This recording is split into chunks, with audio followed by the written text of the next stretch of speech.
نحمده ونصلي ونسلم على رسوله الكريم اما بعد فاعوذ بالله من الشيطان الرجيم بسم الله الرحمن الرحيم قال الله تبارك وتعالى في القرآن الكريم والفرقان الحميد يا أيها الذين آمنوا كتب عليكم الصيام كما كتب على الذين من قبلكم لعلكم تتقون صدق الله العظيم إن الله وملائكته يصلون على النبي يا أيها الذين آمنوا صلوا عليه وسلموا تسليما اللهم صل على سيدنا ونبينا ومولانا محمد معدن الجود والكرم وآله وبارك وسلم مولاي صل وسلم دائما أبدا على حبيبك خير خلق كلهم ثم الرضا عن أبي بكر وعن عمر وعن علي وعن عثمان ذي الكرم مولاي صل وسلم دائما أبدا علی حبیبک خیر خلق کلہم۔ محترم ناظرین، اگر آپ نے اب تک ہمارا یوٹیوب چینل سبسکرائب نہیں کیا تو ہمارے چینل کو سبسکرائب کریں اور ہماری ویڈیو کو لائک اور شیئر کریں۔ محترم ناظرین، آج کا ہمارا موضوع روزے کے بارے میں پائے جانے والی غلط فہمیاں ہیں۔ روزے کو عربی کے اندر صوم یا صیام کہتے ہیں، اور روزے کا لغوی معنی ہے الامساک والکف عن الشیء، یعنی کسی شے سے رکنا اور کسی شے سے باز رہنا۔ ابھی جو روزے کا لغوی معنی ہے کسی شے سے رکنا اور کسی شے سے باز رہنا، اس کی مثال قرآن پاک میں ہے، سورہ مریم آیت نمبر 26 میں ہے، جب حضرت مریم علیہ السلام اپنی قوم کی طرف گئیں اور آپ کے ساتھ آپ کے بیٹے حضرت سیدنا عیسیٰ علیہ السلام موجود تھے، اور اندیشہ تھا کہ لوگ تہمت لگائیں گے کہ بغیر شادی کے بیٹا، تو اللہ تبارک و تعالیٰ نے قرآن پاک میں فرمایا، حضرت مریم علیہ السلام کا قول، انی نذرت للرحمن صوما فلن اکلم اليوم انسیا۔ حضرت مریم علیہ السلام فرماتی ہیں کہ میں نے رحمان یعنی اللہ تبارک و تعالیٰ کے لیے روزے کی نظر مانی ہے،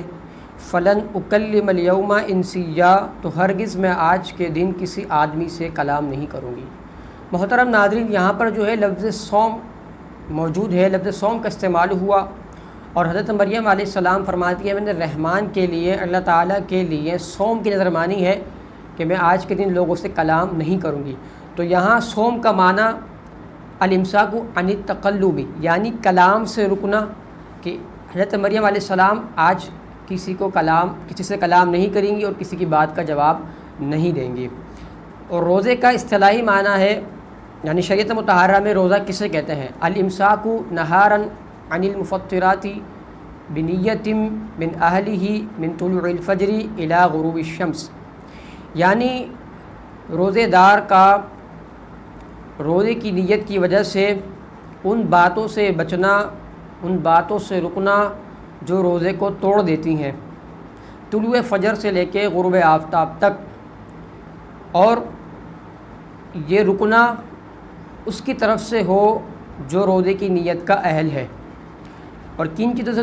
رکنا جو روزے کو توڑ دیتی ہیں، یعنی کھانے پینے اور جماع سے باز رہنا۔ تو محترم ناظرین، اگر کوئی کافر شخص طلوع فجر سے لے کے غروب آفتاب تک نیت کر کے ان چیزوں سے، ان امور سے بچا رہے، تو اس کا جو ہے یہ روزہ نہیں کہلائے گا، اس لیے کہ وہ روزے کی نیت کا اہل ہی نہیں ہے۔ روزہ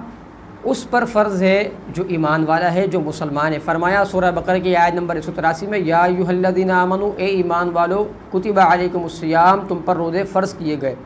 کما کتب علی الذین من قبلکم لعلکم تتقون، جیسا کہ تم سے پہلے لوگوں پر فرض کیے گئے تھے۔ تو محترم ناظرین توجہ فرمائیں، یہاں یا ایھا الذین آمنوا فرمایا، اے ایمان والو، یہ نہیں فرمایا یا ایھا الناس۔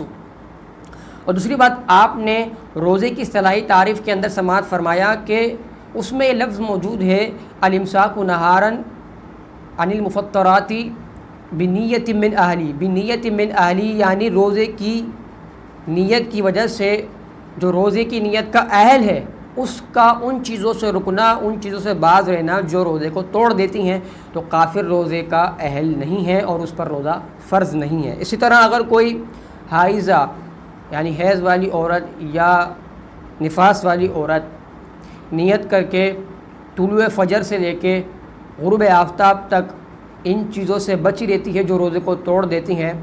تو بھی اس کا روزہ نہیں ہوگا، اس لیے کہ وہ روزے کی نیت کی اہل ہی نہیں ہے، کیونکہ جو حیض والی اور نفاس والی عورتیں ہوتی ہیں ان پر روزہ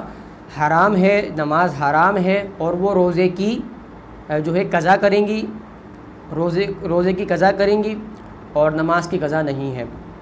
محترم ناظرین، اسی طرح آج کل ایک یہ غلط فہمی پائی جاتی ہے لوگوں میں کہ لوگ ہم سے پوچھتے ہیں کہ فلاں شخص نے روزہ رکھا، روزہ رکھنے کے بعد سوتا رہا اور نمازیں چھوڑ دی، فرض نمازیں، اور جب جن اوقات میں اٹھتا تھا، جن وقتوں میں اٹھتا تھا، تو وہ فلمیں دیکھ رہا، گانے سن رہا،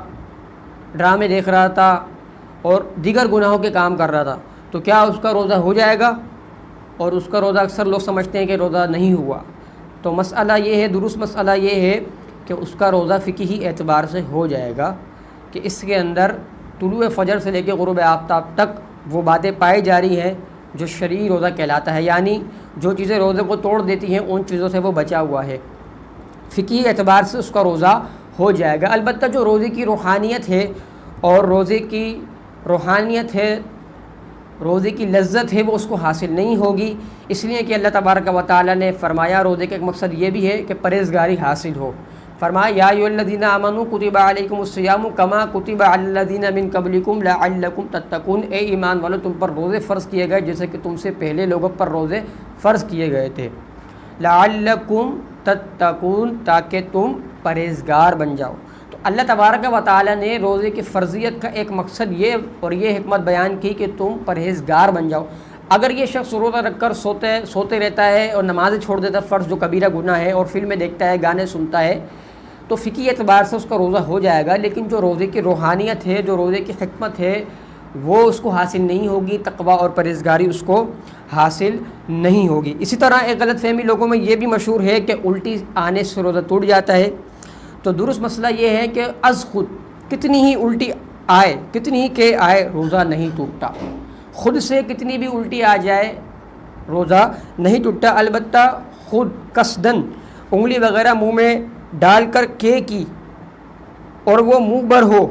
تو روزہ ٹوٹ جاتا ہے، جبکہ روزے دار ہونا یاد ہو، یعنی خود سے جتنی بھی الٹیاں آئے تو روزہ نہیں ٹوٹتا، لیکن اگر کوئی جان بوجھ کر قصدن اپنے حلق میں انگلی ڈال کر الٹی کرتا ہے اور وہ الٹی منہ بھر کے ہو، منہ بھر الٹی ہو، تو روزہ ٹوٹ جائے گا، جبکہ روزے دار ہونا یاد ہو۔ اب یہاں سمجھنے کی بات یہ ہے کہ منہ بھر کے کسے کہتے ہیں؟ تو منہ بھر کے کہتے ہیں جسے بلا تکلف نہ روکا جا سکے۔ منہ بھر الٹی وہ ہے جسے بلا تکلف نہ روکا جا سکے، یعنی تکلف کے بغیر اس پر منہ بند نہ کیا جا سکے۔ اسی طرح ناظرین، ایک غلط فہمی لوگوں میں یہ بھی مشہور ہے اور لوگ یہ سمجھتے ہیں کہ روزے کی حالت میں احتلام ہو جائے تو روزہ ٹوٹ جاتا ہے، تو درست مسئلہ یہ ہے کہ حالت روزے میں اگر کسی کو احتلام ہوتا ہے تو روزہ نہیں ٹوٹتا۔ البتہ اگر کوئی شخص خود اپنے اوپر غسل فرض کر لیتا ہے روزے کی حالت میں مشت زنی کر کے، تو اس کا روزہ ٹوٹ جاتا ہے اور اس کی قضا اس کے ذمہ واجب ہے، مگر کفارہ نہیں ہے، کفارہ اس پر نہیں ہے۔ جو خود سے غسل فرض کر کے روزہ توڑ دیتا ہے، خود پر غسل فرض کرتا ہے مشت زنی کر کے، تو جو ہے اس کا روزہ ٹوٹ جاتا ہے، اس کے ذمہ روزے کی قضا واجب ہے، کفارہ نہیں ہے۔ اسی طرح ایک غلط فہمی لوگوں کے نزدیک یہ بھی ہے کہ کچھ لوگ سمجھتے ہیں تھوک یا بلغم منہ میں بار بار آتا ہے تو وہ اس کو پی لیتے ہیں، اور یہ سمجھتے ہیں کہ ہم نے تھوک و بلغم پی لیا تو ہمارا روزہ ٹوٹ جائے گا یا ہمارا روزہ مقروء ہو جائے گا۔ تو درست مسئلہ یہ ہے تھوک اور بلغم جب تک منہ میں ہے ان کو نگلنے سے روزہ نہیں ٹوٹے گا۔ ہاں، منہ سے باہر نکالا، ہاتھ میں لے لیا، ٹھیک ہے، پھر اس تھوک کو دوبارہ منہ میں ڈالا تو روزہ ٹوٹ جائے گا، لیکن ایسا عام طور پر نہیں ہوتا۔ محترم ناظرین، اب آپ کے سامنے پھر دوبارہ حاضر ہوں گے اگلی نشست میں اور دیگر جو عوام کے اندر غلط فہمیاں مشہور ہے اس حوالے سے ہم گفتگو کریں گے. جب تک کے لیے اللہ حافظ. وما علیہ الا البلاغ المبین.